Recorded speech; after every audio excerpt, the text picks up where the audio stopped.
À la table du Seigneur expose les vérités bibliques d'une manière simple et pratique. Ainsi, les enfants de Dieu peuvent grandir dans la stature de Christ, comme il est écrit dans Éphésiens 4, 11 à 15, être édifiés et rendus capables par la parole de Dieu pour posséder leur héritage en Christ. Alors, Acte 20, 32 et Acte 26, 18 seront une réalité pour chacun d'entre eux. Alors, donc dans Ézéchiel 37 qu'on vient de lire, on voit très bien, à partir du début, nous voyons, il dit, la main de l'Éternel fut sur moi. C'est quoi ça, la main de l'Éternel? Quand il dit la main de l'Éternel fut sur moi, de quoi parle-t-il? L'esprit. De l'esprit, voilà. Donc, l'esprit de Dieu, c'est la main de l'Éternel. Donc, l'esprit de Dieu fut sur moi. Donc, tu peux juste remplacer par ça. Que l'esprit de l'Éternel fut sur moi. Et l'esprit de l'Éternel me transporta. Donc, l'Éternel me transporta en esprit. Et me déposa dans le milieu d'une vallée remplie d'ossements. Vous voyez? Il y avait beaucoup d'ossements. Alors, il a vu, il dit, il me fit passer auprès d'eux. Tout autour, et voici, ils étaient fort nombreux à la surface de la vallée. Et les ossements étaient complètement secs. Ça veut dire quoi ça quand il dit les ossements étaient complètement secs? Qui sont là depuis longtemps? Oui, c'est ça. Ça veut dire qu'il y a longtemps qu'ils sont morts. Donc, c'est pas juste une histoire, comment dire, de jours. Non. Peut-être une année. 2, je ne sais pas. Mais il y a longtemps. Vous voyez? Donc, c'était une situation qui était comme ça depuis longtemps. Une situation qui était morte depuis longtemps. Donc, dans la vie, parfois, il y a des gens comme ça qui ont des situations où ils vivent depuis longtemps. C'est comme ça. Ça ne bouge pas. La situation est complètement morte. Mais quand Dieu va entrer en scène, tout va changer. Dieu va changer cette situation. Vous voyez, il va changer cette situation. Et regardez comment Dieu va changer la situation. Il va changer la situation par la parole. Donc, maintenant, et ici, regardez. Dieu va changer la situation par la parole, par sa parole à lui. Mais c'est pas lui qui va prononcer cette parole directement. Il va prendre sa parole, il va mettre ça dans un homme et il va dire à l'homme, prophétise, prononce ces paroles que moi je te donne sur la situation afin que ça change. Vous voyez? C'est là où c'est glorieux. Dieu prend sa parole, donne à l'homme et dit à l'homme, prononce ces paroles pour que la situation change. Et même l'homme était incertain, il se disait, mais est-ce que ça va? Dieu lui demande, est-ce que ça va changer? Regardez, verset 3, il dit, fils de l'homme, ces os pourront-ils revivre? J'ai répondu, Seigneur éternel, tu le sais. Verset 4, il me dit, prophétise. Ça veut dire quoi ça? Ça veut dire parle. Maintenant, Dieu lui dit ce qu'il faut dire. Il lui dit, parle, voici ce que tu vas dire. Dis, ossements desséchés. Écoutez la parole de l'Éternel. Oh là là. Vous avez vu ça? Il est en train de parler aux ossements desséchés.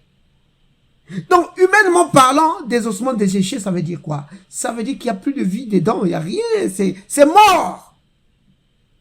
Mais cependant, lui, il dit, écoutez, alléluia, écoutez. Oh là là, ça ici, c'est spécial. Dieu est en train de nous enseigner quelque chose de spécial ici. Il est en train de dire que la nature a les capacités d'écouter. Maintenant, si le prophète Ézéchiel était dans la mentalité humaine et que c'était la seule mentalité que lui il avait, qu'il pouvait fonctionner que comme ça, s'il avait la foi de Thomas, qu'il ne pouvait fonctionner qu'en tant qu'être humain, il allait dire, attends, ça fait pas de sens là ce que tu me dis. Ça fait pas de sens. Je veux parler aux os. Mais les ossements n'ont pas la capacité d'écouter. Et encore, quel type d'ossements? C'est des ossements desséchés, complètement secs. Attends, c'est pas sérieux là. Ça va pas marcher cette affaire. Ça va pas marcher. Oh là là. S'il avait dit ça, rien ne se serait passé. Rien. Vous voyez? Si le prophète Ézéchiel avait parlé comme parlent les hommes, oh, rien n'allait se passer. Vous comprenez pourquoi c'est important d'avoir le renouvellement de l'intelligence? Le renouvellement de l'intelligence aligne ta pensée, ta façon de voir les choses sur la parole de Dieu. Quand ton intelligence est renouvelée, tu penses maintenant selon la parole. Tu vois les choses comme Dieu les voit. Tu vois, Dieu lui dit, mais est-ce que les ossements peuvent revivre? Il dit à Dieu, mais c'est toi tu le sais. Dieu lui dit, ils peuvent revivre. Parle. Vous voyez? Dieu lui dit, parle. Prophétise. Ça veut dire parle. Parle aux os. Oh là là, c'est merveilleux. En tout cas, pour moi, ce que je trouve merveilleux ici, au-delà de tout ce qui va arriver, c'est le fait que Dieu, il donne sa parole à l'homme et il dit à l'homme de changer la situation. Vous comprenez? Dieu nous a donné sa parole. Et il nous a donné sa parole pour changer les situations de nos vies. Peu importe ce que tu as dans ta vie. Souvent je dis ça à Loïs. Oh papa, j'ai mal ici. Je dis, est-ce que tu as fait ce que je t'ai dit? Tu mets ta main, tu dis, douleur, tu t'en vas au nom de Jésus. C'est comme ça. Tu changes la situation par rapport à la parole. Parce que la parole de Dieu habite en nous. Maintenant, quand je dis la parole de Dieu habite en nous, comprenez qu'il s'agit d'abord et avant tout de la parole vivante. C'est-à-dire le Christ lui-même qui habite en nous. Il est la parole vivante. Donc, c'est pourquoi la Bible dit dans Romains 10, à partir du verset 8, il dit que la parole est en toi. Elle est en toi. Elle est dans ton cœur. Elle est sur ta bouche. C'est la parole vivante qui est en nous. Et la parole vivante nous amène, nous conduit conformément à la parole écrite. Vous voyez? Maintenant, Dieu nous a donné sa parole pour changer les situations. Il dit, parle. Prophétise sur ces eaux. Dis-leur, ossements desséchés, écoutez la parole de l'Éternel. Donc, les ossements peuvent écouter, Même si les ossements sont desséchés, elles ont la capacité d'écouter. Oh là là. Toute la nature a la capacité d'écouter. Vous vous souvenez de ce que Jésus a fait? Il a parlé à la tempête. Il a parlé aux eaux. Oui. Il dit silence. Jésus a parlé aux figuiers. Vous voyez? Jésus a parlé à un mort. Or, humainement parlant, quand quelqu'un est mort, c'est fini, tu peux parler, il n'écoute pas. Mais Jésus a parlé à un mort. Il a dit, Lazare, sort. Le mort a entendu. Il est sorti. Vous voyez? C'est ça. C'est ça. Oh là là. La parole de Dieu. Donc nous devons voir les choses comme Dieu les voit.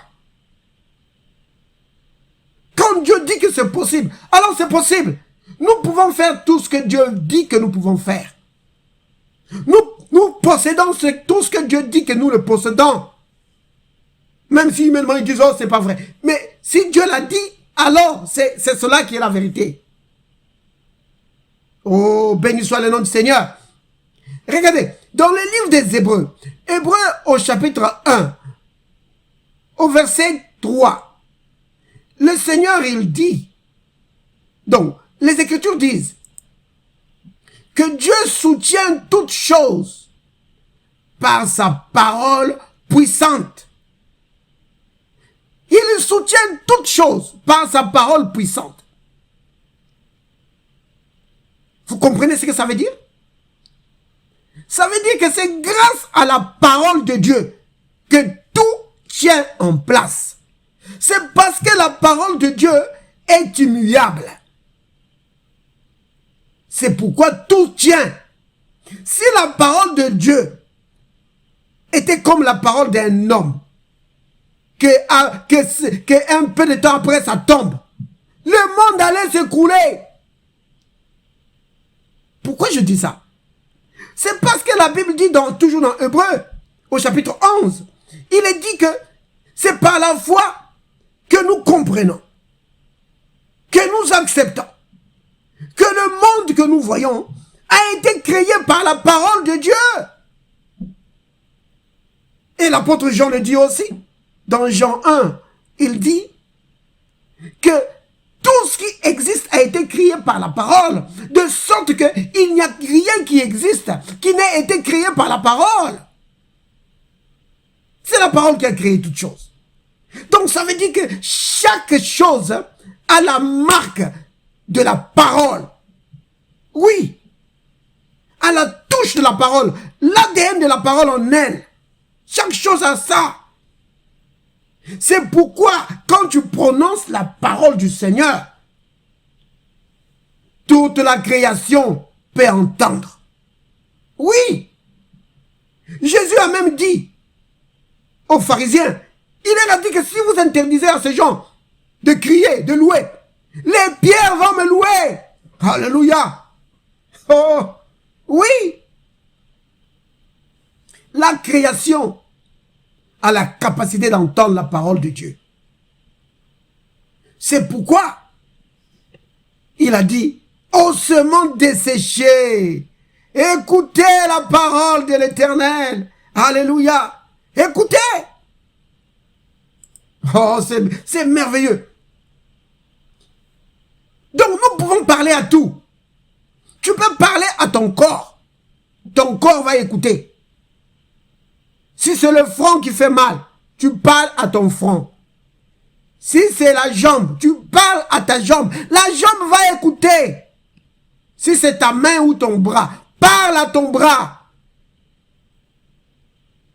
Que toi, mon bras, écoute la parole de l'Éternel. Tu es en bonne santé. Pourquoi? Parce que par les meurtrissures de Jésus, tu as été guéri. Mon bras, tu es en bonne santé.